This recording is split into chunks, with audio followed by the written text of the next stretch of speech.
ఒక పక్క మనిషి తప్ప ఏ జీవి ఇంకో జీవి పాలను తాగదు.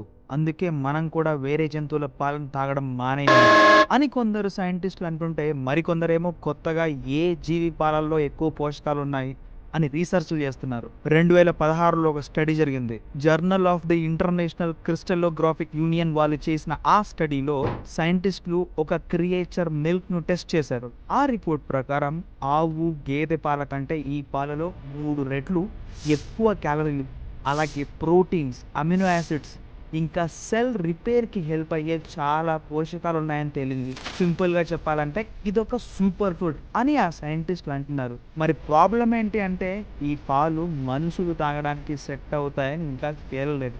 ఒకవేళ ఆ విషయం తేలినా గూడా అవి అందరికీ అందుబాటులో ఉండే అవకాశం లేదు. అలానే అందరూ యాక్సెప్ట్ చేయరు గూడా. ఎందుకంటే అవి కాక్రోచ్ మిల్క్. మీరు విన్నది నిజమే. బొద్దింక పాలండి అవి. షాక్ అయ్యారా?